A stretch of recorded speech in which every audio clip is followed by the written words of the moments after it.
خارج کردن پلاتین. خارج کردن پلاک. امروزه بسیاری از شکستگی‌ها با عمل جراحی درمان می‌شوند و در اغلب این شکستگی‌ها برای بی حرکت کردن استخوان‌های شکسته شده از وسایل فلزی استفاده می‌شود که به آنها ایمپلنت می‌گویند. انواع مختلفی از ایمپلنت‌ها مورد استفاده قرار می‌گیرند و ابزارهای فلزی که جراح ارتوپد در درون بدن کار می‌گذارد ایمپلنت می‌گویند. اینکه پزشک معالج از کدام یک از این وسایل برای بی حرکت کردن شکستگی استفاده کند بسته به محل و نوع شکستگی متفاوت است. انواع ایمپلنت: وایر یا سیم، پلات، راد یا میله، بید، نیل یا میخ، پیچ و فیکساتور خارجی. چه هنگام نیاز به خارج کردن پین و پلاتین ها از استخوان می باشد.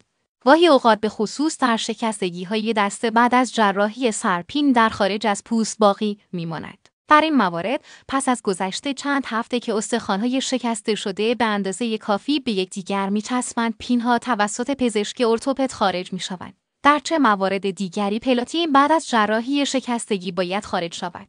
فشار موضعی پیچ و پلاک اگر قسمتی از ایمپلنت از استخوان بیرون زده و برجسته باشد و این بیرون زدگی زیر پوست لمس شده و فرد را اذیت کند و روی مفصل کناری عروق و اعصاب یا تاندانها و عضلات اطرافش فشار بیاورد و مانع کارکرد مناسب آنها شود، این ایمپلنت باید به وسیله عمل جراحی از بدن خارج شود. جابجا شدن پلاتین اگر ایمپلنت از جای خود جابجا شود و بعد از جابجایی مشکلات حالت قبل را به وجود بیاورد باید خارج شود. عفونت استخوان گاهی اوقات محل جراحی عفونت می‌کند. در این موارد میکروب‌ها به سطح فلزی ایمپلنت چسبیده و دیوارهای در اطراف خود ترشح می‌کنند که مانع از نفوذ آنتی بیوتیک‌ها می‌شود. این پدیده موجب می‌شود درمان عفونت مشکل شود. در این موارد اگر ایمپلنت در جای خود محکم باشد و قطعات شکسته شده را به خوبی در جای خودشان نگه داشته باشد و شکستگی جوش نخورده باشد،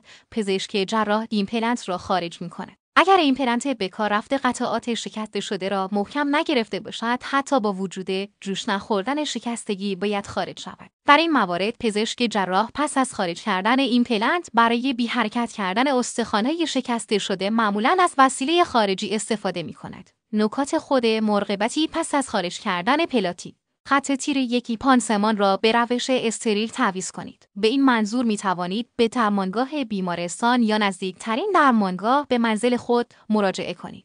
در صورت وجود درد زیاد، تب، تورم اندام، ترشح چرک و قرمزی به پزشک مراجعه کنید. داروهای تجویز شده را به طور منظم و در ساعت مشخص مصرف کنید. 4. در صورت استحمام روی محل عمل را با پلاستیک بپوشانید تا خیس نشود. پس از گذشته 10 تا 14 روز جهت ویزیت و کشیدن بخیه‌ها به درمانگاه مراجعه کنید. خط تیر 6. در صورت تجویز فیزیوتراپی جهت بازگشت حرکت عضو شکسته به فیزیوتراپ مراجعه کنید تا هنگامی که پزشک اجازه نداده است بر روی عضوی که تحت عمل جراحی قرار گرفته است وزن گذاشته نشود. پلاتین خارج شده دور انداخته شود و مجدداً قابل استفاده نیست. ممنون از توجه شما. روز خوبی داشته باشید.